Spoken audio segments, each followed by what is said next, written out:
And then just to let you know, I'm live on TikTok myself. So there's people right now saying hi from Houston. You know, that's your guys' area in Texas. So if anybody asks us questions based on the conversation, I'll bring it up too. You know. That's Oh, cool. perfect. I like that. I will go live on TikTok, but I only have like 2 followers. Hey, I'm no, one of look. them. I am one of them. Hey, what's up, everybody? Nope, I already messed up. Dang, I was just practicing that and I already forgot the intro to my own Jorge. podcast. Too hard, too fast. See what happens when you go sober? Look Yeah, at man. over. it's barely starting. Yeah, like in college, they used to say, "Hey, if you study drunk, you gotta take the test drunk. That way, you remember everything you study." Yeah. Hey, welcome back to Too Hard, Too Fast, the podcast with strong opinions about things that we may or may not know too much about Yes. in order to broaden perspectives. In Hey. today's episode, Tuesday, Thursday, I know nothing about life coach, so we brought Jesse, life coach. He's coming to us from California. That's why he looks brighter over there. You know, that sunshine state. Sunny. Wait, no, that's Florida. Dang, messed it up. Jesse, thanks for joining us. Things look a little different. Worm is not with us, but Judith is with us today. She's co-hosting. She actually knows Jesse very well. Thank you for bringing him on. Jesse, thanks for coming on the podcast. Thank you. Perfect. So sit back, buckle up. Let's go. Too hard, too fast. Boom. Boom.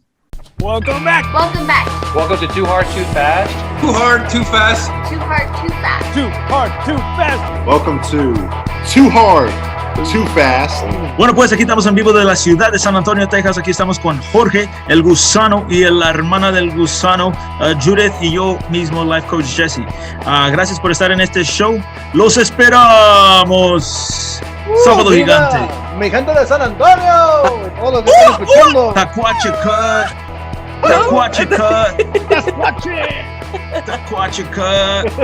Y el worm. Pinche worm, no está. Pinche worm. The podcast of the century. Right. All right, Jesse. So, like I said, I have no idea what a life coach is. So I'm coming in very ignorant, and I'm going to ask you some questions that may be a little bit offensive, and just going a little too hard, too fast on it. My approach is not to offend you, but it's to like kind of get in that mind of people that are like, pinche life coach. What does that say? Why you need a life coach? You know? So that's where I want to come from, because I want to open up perspectives to the people that may say, or even like therapy, like any form of therapy that were like, you don't need it way. So stuff like that. Like I want to come in that direction. But first off, kind of tell us your backstory. Where are you from? I know it's in California. Are you originally from California? Yeah, so I was born in California, La Mirada. I'm 30 years young. I'm 5'10" for those that care about stature. Giving us his dating profile. Exactly. How did you know? Dude, you're a mind reader. I was just about to say I'm on dating apps, so it's like I'm so used to just stating what's on my profile with people because people want to know. Some dating apps, they don't have your height, and that's one of the things women care about. So 5'10", 185 pounds for those that want to know. My background is I've always been an entrepreneur. I'm the oldest. My mom's from Zacatecas. My dad's from León. I like to say that my spirit animal's from Colombia. I love salsa. And yeah, no kids, never been married. No kids that I know of, right? That's a common joke that everybody says. And no wives that I know of.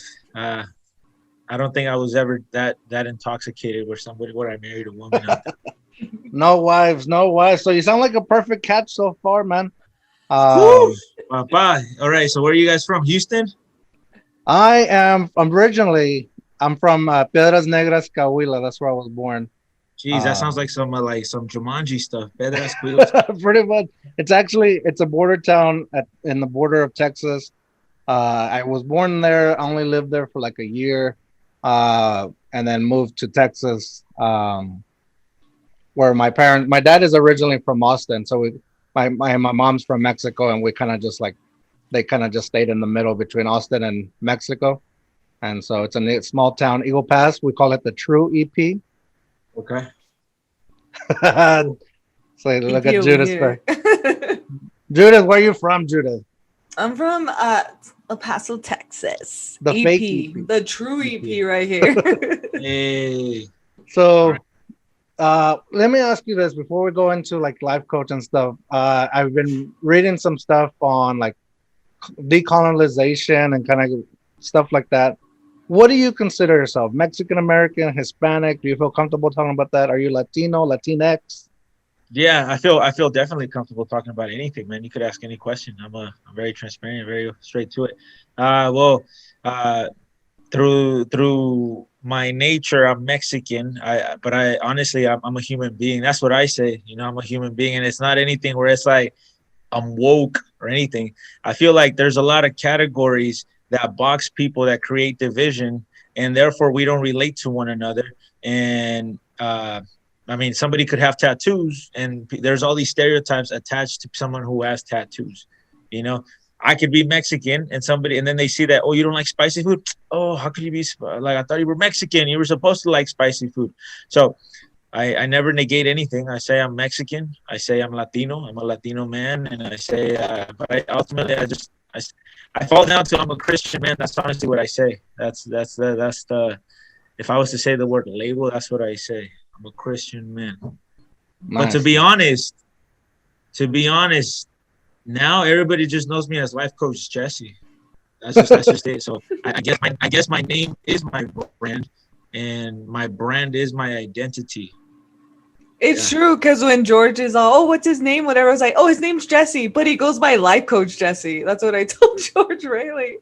Like, Yeah, I still yeah. mentioned it. So it's not like it goes to show how well I brand myself. You could say that, but it also shows that like it just makes sense. Like when you get to know me for hopefully just by this one day, like you'll get in it. It just be like, oh, well, that's who he is. It just makes sense, right?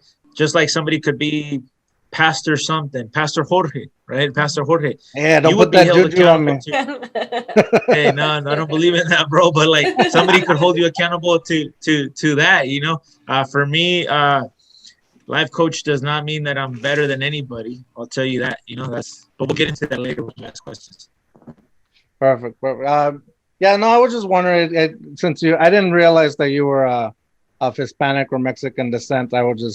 When you mentioned that, I was like, oh, let me ask him, just because for some reason, I have a friend that kind of got me into this, like reading into wow, I can't even say it, decolonization. And then my wife is really into it as well. Like she kind of like reads up on it, and you know, just so I've been studying up just in case I ever like have to talk to someone about it on the podcast. I know what I'm talking about a little bit, but so what does it mean? What does it reference to? Because I never heard it. It kind of, you know, like how some people might get offended. Well, honestly, I know very little of it, but you know what? This is too hard, too fast. We don't check facts, so I'm just gonna go with what I understand.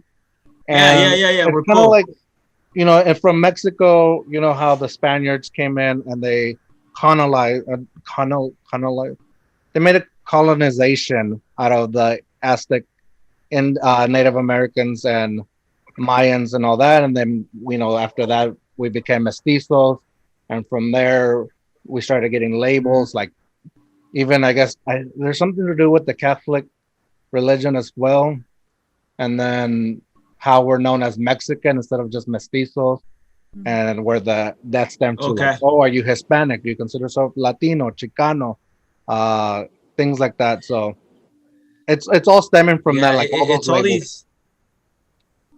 Okay, and that's what I'm saying. Like, yeah, go ahead. Sorry. No, you're good. I think it's also like in the U.S. kind of version. It's not just it's, you know, they came from Britain and they colonized over here, and the same thing happened to the end. But there's more there. There's more people that go up in arms with that. So I need to read more of that. Right now, I just read the Mexican version of it just because that's where I am from, and I kind of just wanted to know a little more about that.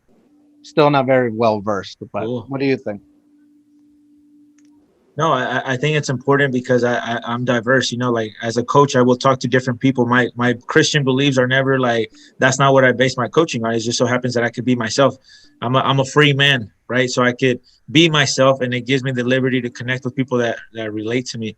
I have friends that are really into like the Aztec heritage, right? And that they take really pride and honor, like that's the root where they come from. But then I ask myself, if you take so much pride in that, would you still be okay practicing certain things like sacrificing children, sacrificing humans, things of that nature? Because when you take pride of your history, you got to take pride of everything, in my opinion, the whole thing, the good and the bad, right? For instance, I say Colombia all the time, even though I'm not Colombian. I am Colombian in spirit. I know a lot of Colombians, one of the things that for so long they fought was to remove the history of like, hey, they're not any part of the cocaine or Pablo Escobar or things like that. It was like a stain in their heritage, you know, so things of that. And now they're coming up with a Colombian Disney movie for the first time. It's something interesting, you know, because they just did for the Mexican culture, they did, what is it? Coco.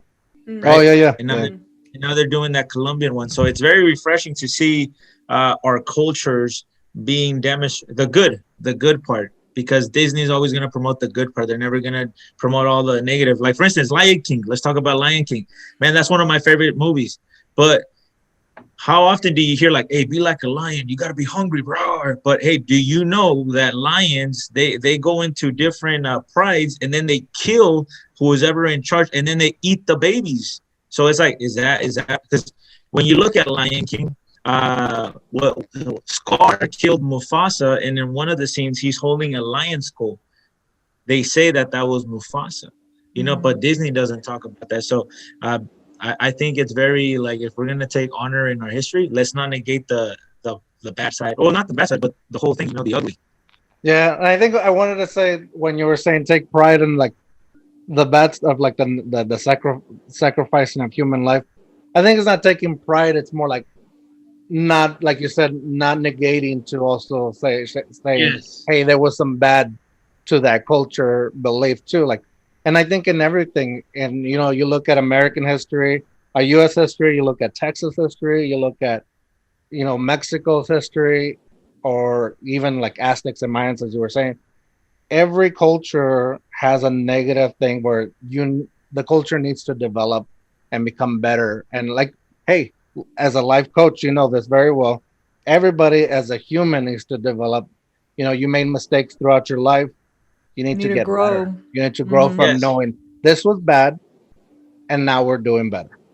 Yes. The acknowledgement of it.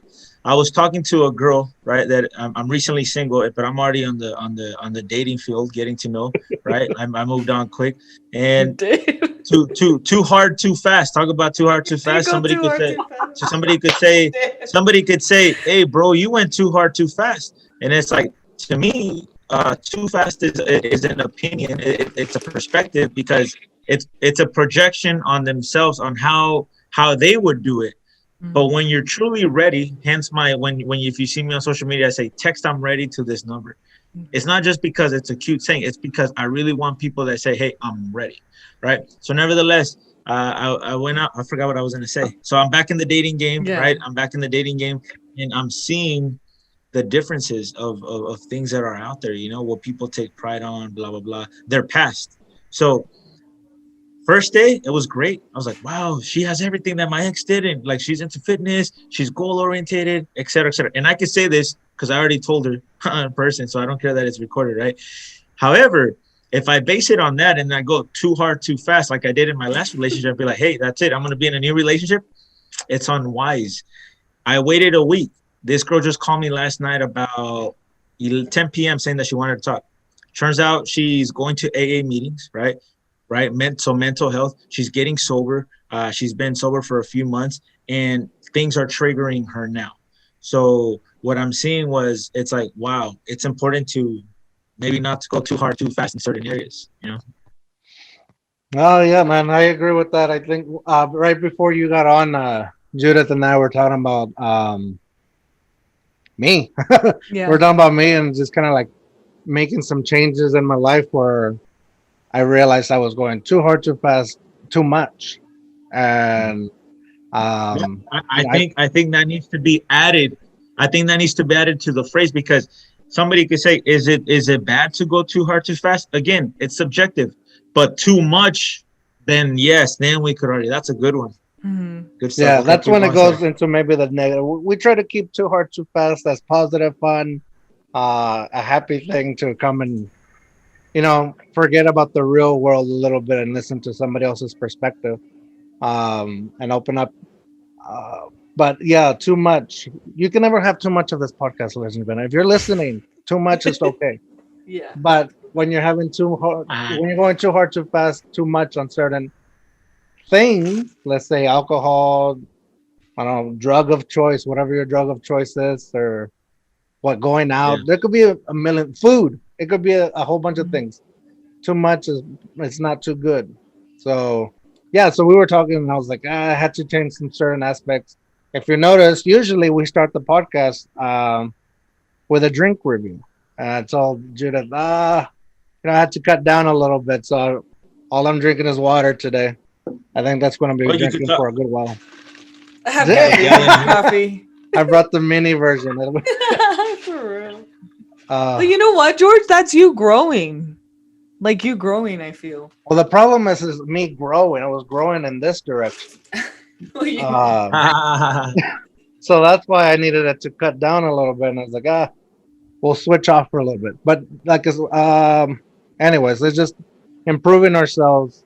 And like you said, you gotta be able to say I'm ready. And I think at this point I was like, I don't know if I'm ready, but it needs to be done. I need to get back into the gym. Maybe not the gym yet. I started building a gym in my back room. So I kind of enjoy that, not having to drive to the gym. I kind of just like wake up, go to the other room. And my one room, turn off all the fans, and it just gets like a sauna. So I love working out, and they're just drenched sweat. Yeah, So just making and some that's a good changes. conversation. That's a good conversation to have too, because during this pandemic, right, we all, a lot of people were dealing with things. Business went up for me because all of a sudden you don't have it's called escapism, right? Where you escape. You could escapism by like imagining things. You could escape by having another life, right? And one of the things I realized is like, you know what? I don't really need to be at a gym with a bunch of people. I'm at a point where it's like, hey man, I just want to get my workout in, right? So I don't know if you guys could relate. As you get older, the less time you want to spend with more people and the more time you want to spend with yourself or with the people close to you, and just build on that, right? That's something that where I'm at. And it's funny for me to say, like, it's not to say that I'm not a people person. No, I've just been wise with who I give my time to, you know? Mm-hmm. I'm 3 years sober. You know, sobriety is something that's important. And I mean, what are the odds that yesterday I was with that girl, right? So here was a breakthrough. I got to appreciate and acknowledge that a woman called me. A woman. We're not talking about a man. A woman was open and transparent within the first week of knowing me, that, hey, things are triggering her. She's taking AA. I did not know that in the first 2 days. In the first 2 days, every woman who's on a dating app for the most part is going to come across as this. Hey, that they're ready for a serious relationship, that they're tired of the BS, that they don't want to play no games. Guess what happens? We'll leave this question. You could write it down and ask me later. Is how is the dating life for a life coach? That's a very interesting thing to be like. Who do I date? Right?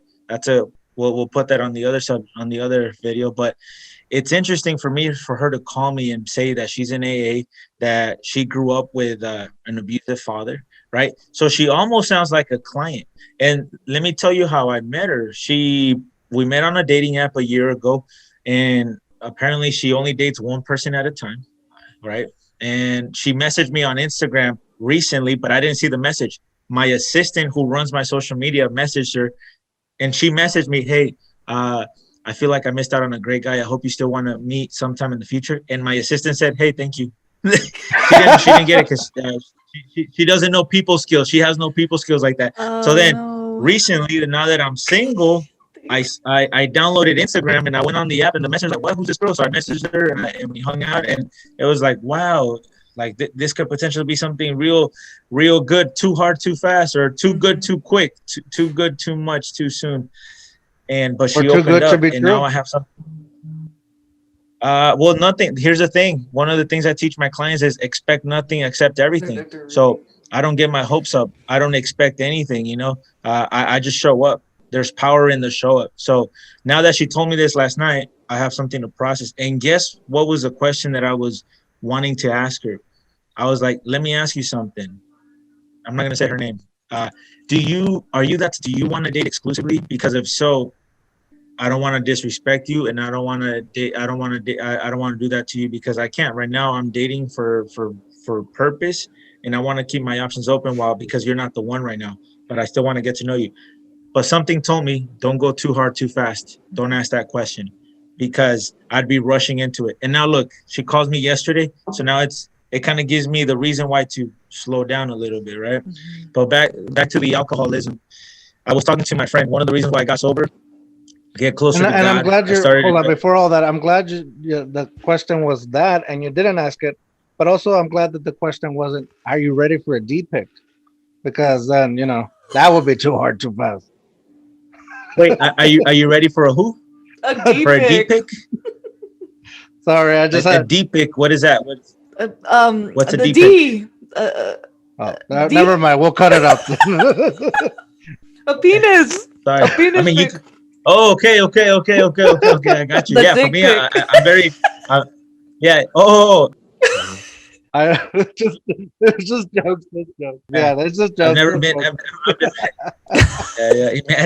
Imagine wrong pictures to the clients. Whoa, what's going on? I know. Yeah, nah. So I don't take pictures. You're 3 years sober. Yeah, I'm 3 years sober, and it's funny when you go sober. The second that you say you're gonna give up something, things start popping up. All of a sudden, damn, dude, what was this when we were going? Now, man, I was always the one buying drinks. But getting sober, here's the thing. I used to live by Drake's quote. I'm in a fraternity, by the way. And Drake's quote back in 2009 was, "I live for the moments that I'll never remember with the people I'll never forget." And I was like, yeah, that's my lifestyle. But then I realized that I didn't remember most nights I was going out with. Like, it was fun, but I didn't remember most of the things that I did other than dance, meet girls, and go out, right? Then the other saying is this: I don't drink. I only drink when I go out.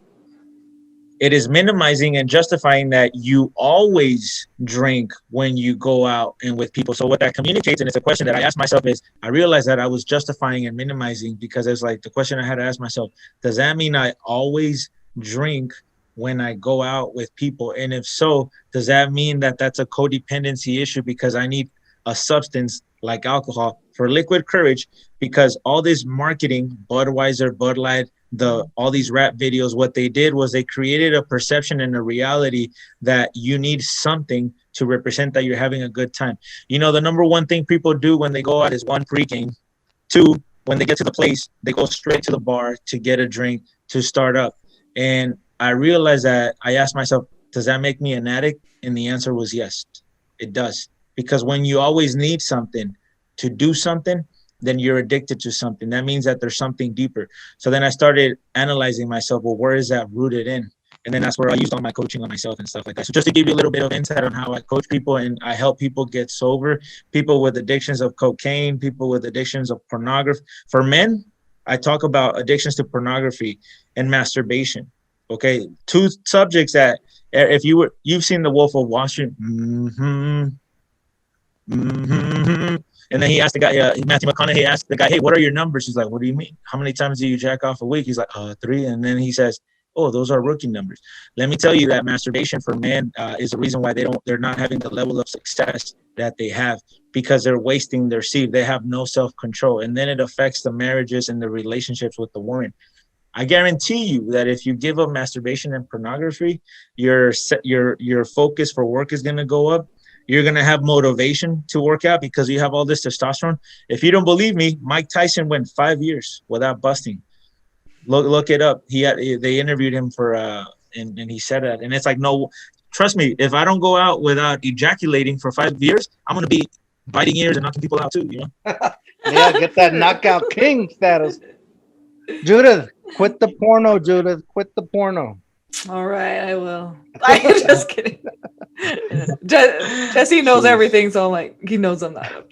I know. He knows I don't do that. He knows that. Oh, I don't know what I don't know. That's I don't true. know what I don't know. True. People always agree. Well, since Judith was kind of like talking and we're talking about, congratulations again on 3 years. Is it hard now? Is it hard? It's still hard every day. Nah, it's easy. It's easy because I got to. It's always easy when you get to the root of it because everything is rooted in something. Once you address that, then it's there. For instance, some guys drink in reality it's to numb themselves because they don't think they're good enough. Like they need alcohol to approach an attractive woman. So what they really need help with is not the alcohol, but the fact that they don't think they're good enough. So once you address that, it's easy. But however, there were times in the 14th, 16th, 18th mark that for whatever reason on a hot day, and you guys know, you guys are in Texas, it's hotter over there. Liquor store after liquor store, all of a sudden your old thirst comes up like, man, dude, a nice cold beer right now is the perfect remedy for this heat, right? So yeah, there was 2 days that I experienced that, but I just like pushed past it. Nice. Well, I only asked because before you jumped on, Judith and I were talking, and I told her, I just said a throwaway joke. I was like, come on. It's because I'm sober now, Judith. That's why. And so she was saying, oh, congrats. And I was like, no, there's no congrats. I didn't make it it wasn't like a choice. It was just like a choice now. I don't know. It doesn't make sense. It's not a permanent choice forever, I would think. I don't know. Well, it's something you had to make right now in order for you to get healthy, Yeah, for sure. Yeah, and you see my skin. I do that all the time. That's good. I love you, Jesse. One of the things that the alcohol, like removing the alcohol does, it helps you with the skin. And if you notice, I talk about this all the time because one of the things is I currently live with a Vietnamese family. Mm-hmm. Most of our Latino culture, as they get older, they all look the same. They look like the Tapatio man, but 150 pounds heavier. The mustache, the hair. And why is that? Well, it's our habits, manteca, 10 tortillas, ¿cuántos platos quieres? ¿Cuántos frijoles de arroz? It's like what we eat. And then most of us, Latino culture, they drink either a cold beer or a cold Coke with their drinks. It freezes up your esophagus, and then all the fat stays here. So most Mexicans is like, boom, boom. And that's something that I do want to change. I want to change I want to break generational curses. You talked about it earlier for the life coaching. I want to normalize mental health in our community because you already know, like the way our parents talk, chances are my dad talks the way your dad talks, and we grew up with the same thing. And it's not normalized to talk about like, hey, I'm dealing with something. So for so long, people carry weight that it'll affect you. So I want to normalize mental health, Well, a lot of it I feel is like people care too much of what they think. Like it's probably like within my parents and then their parents, like we don't know what they went through.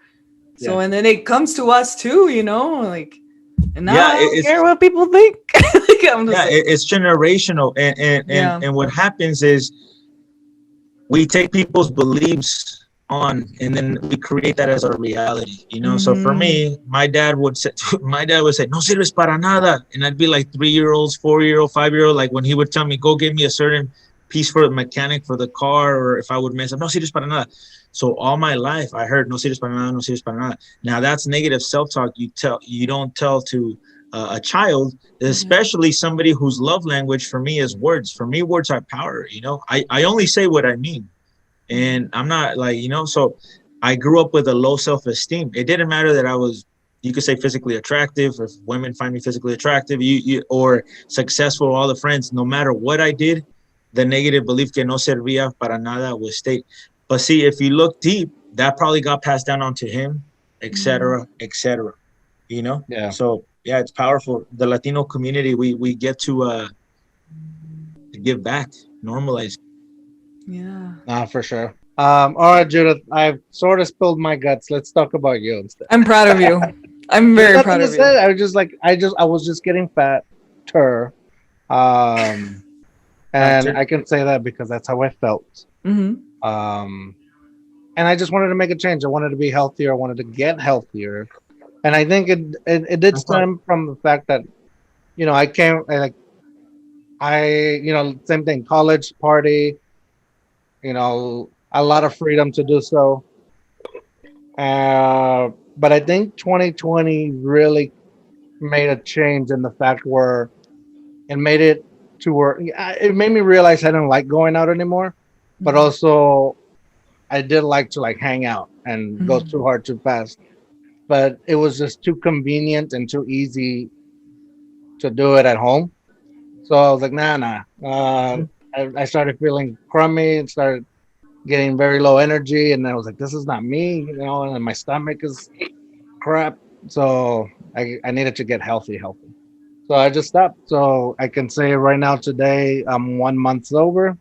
It's not a lot, but it's That's also not a big deal lot. because I want to say it's not a big deal. Like I don't want to go to where like, I had a huge addiction. I don't want anybody to think that I was really addicted and minimize efforts that other people do. People that have, a stronger, a larger obstacle to reach 1 month. I think for me, it was just that decision. I was like, I want to get healthy. Like I want to work out more again, and that's it.